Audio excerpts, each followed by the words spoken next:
안녕하세요. 오늘은 당신이 공유해 주신 자료죠. 한 스터디 그룹의 아주 흥미로운 대화 기록. 이걸 좀 깊게 들여다볼까 합니다. 네, 안녕하세요. 기술 트렌드부터 시작해서요. 뭐랄까, 소소한 취미 이야기까지 주제가 정말 다양하게 오갔더라고요. 맞아요. 앱 개발 플랫폼들. 이걸 아주 솔직하게 비교하는 내용도 있었고. 네, 그리고 커피 추출법. 이것도 재밌는 얘기가 나왔어요. 또 웹사이트 쉽게 만드는 팁까지. 네, 그래서 오늘 저희 목표는 이 대화 속에서 최신 기술 동향에 대한 통찰, 또 바로 써먹을 수 있는 그런 실용적인 조언들을 좀 뽑아내보는 겁니다.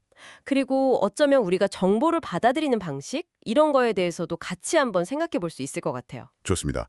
당신에게 꼭 맞는 분석, 지금 바로 시작하죠. 자, 먼저 앱 개발 플랫폼 이야기가 정말 뜨거웠는데요.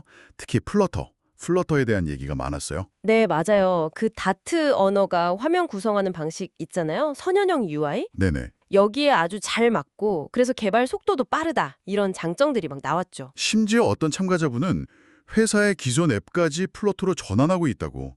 이건 꽤 큰 결정인데요. 그쵸. 상당히 과감하죠.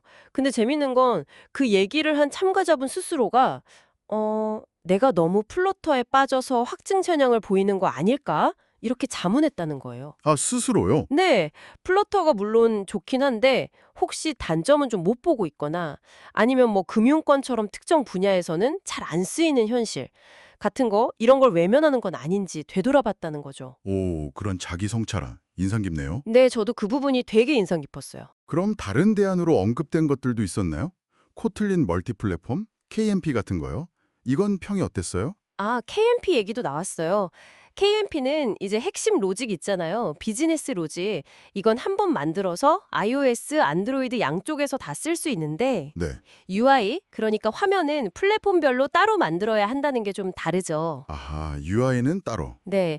그리고 코틀린 언어 자체가 처음부터 플러터의 다트처럼 선언형 UI를 딱 염두에 두고 설계된 건 아니다 보니까 뭐랄까 코드가 약간 더 복잡하게 느껴질 수 있다 이런 의견도 있었고요. 그렇군요. 또 세미콜론 생략 가능한 문법이 처음엔 편했는데 오히려 가독성이나 명확성은 좀 떨어뜨리는 것 같다는 지적도 있었어요. 재밌죠? 네, 그런 디테일한 부분까지 얘기가 나왔더라고요. 리액트 네이티브 얘기도 빠질 수 없죠. 아, 맞다. 리액트 네이티브. 이건 어땠나요? 최근에 업데이트되면서 성능은 엄청 좋아졌다고 해요. 그런데 큰 변화가 하나 있었죠. 뭐죠? 그 코드 푸시 기능이요. 원래는 마이크로소프트에서 지원해서 앱스토어 심사 없이도 자잘한 수정 사항을 사용자 앱에 바로 반영할 수 있었거든요. 네, 되게 유용했죠. 근데 그 지원이 중단됐어요. 그러니까 예전 같은 그런 빠른 업데이트는 좀 어려워진 거죠. 민첩성이 좀 떨어진다고 볼 수 있고요. 아, 그건 좀 아쉬운데요. 그렇죠. 그래서 결국 이 대화에서 얻을 수 있는 교훈은 어떤 기술이 무조건 최고다. 이게 아니라는 거예요. 음, 만들려는 서비스의 목적, 뭐 팀의 상황, 필요한 기능 이런 걸 다 따져봐서 각 기술의 장단점을 냉정하게 비교하고 선택하는 거 그게 중요하다는 거죠. 정말 그렇네요. 상황에 맞는 최적의 선택. 네. 자, 그런데 이 기술적인 고민들 사이에서 잠시 쉬어가는 코너처럼 아주 재미있는 이야기가 불쑥 튀어나왔어요. 바로 모카포트. 아, 네네. 맞아요. 모카포트. 한 참가자분이 완전 이탈리아식 모카포트로 내린 커피에 푹 빠졌다고 어찌나 열정적으로 소개를 하던지. 네, 드립 커피나 에스프레소 머신이랑은 전혀 다른 매력이 있다고 막 강조했잖아요. 그렇죠. 아니 대체 어떤 점이 그렇게 특별하길래 커피 맛의 끝판왕이다 이런 말까지 했을까요? 궁금하더라고요. 그 작동 방식부터가 좀 독특해요. 아래 물통에 물을 넣고 끓이면 그 증기압이 물이 위로 밀려 올라가면서 중간에 있는 커피가루를 통과하는 방식이거든요. 아, 압력으로. 네.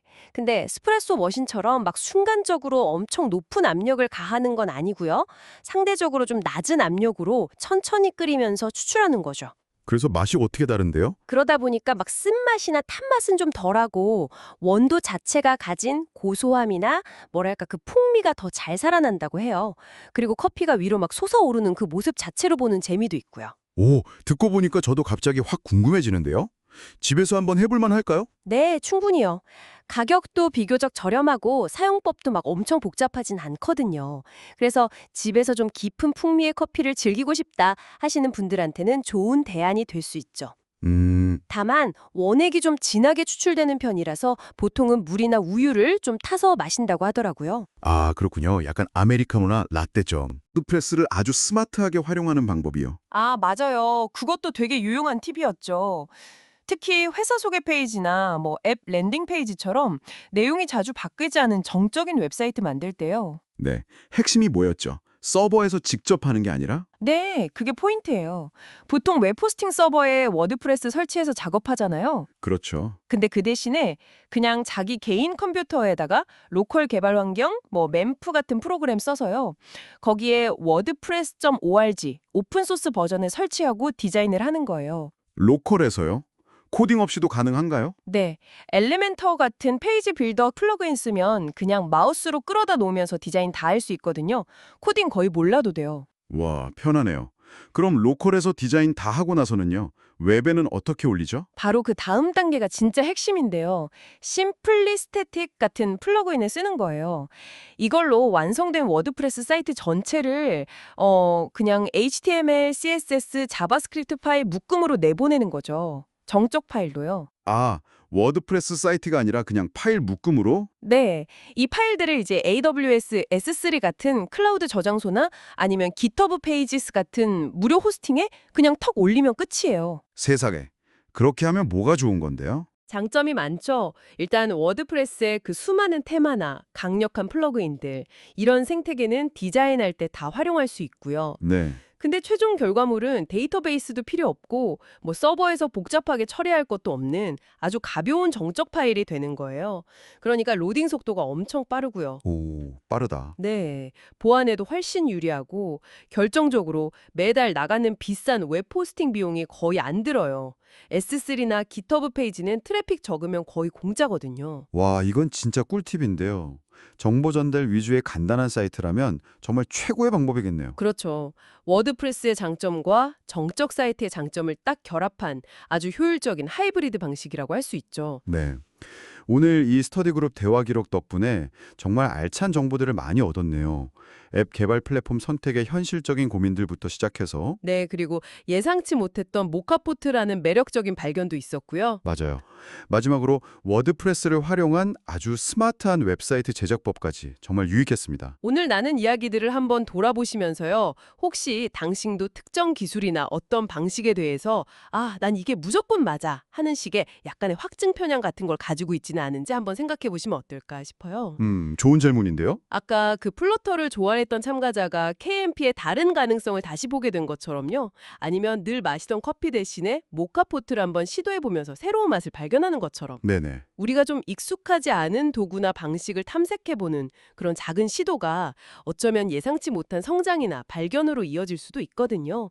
다음엔 무엇을 한번 탐구해 보시겠어요? 네, 다음 시간에도 이렇게 흥미로운 정보들 속에서 숨겨진 통찰을 함께 찾아보는 시간 갖도록 하겠습니다. 오늘 말씀 감사합니다. 네, 감사합니다.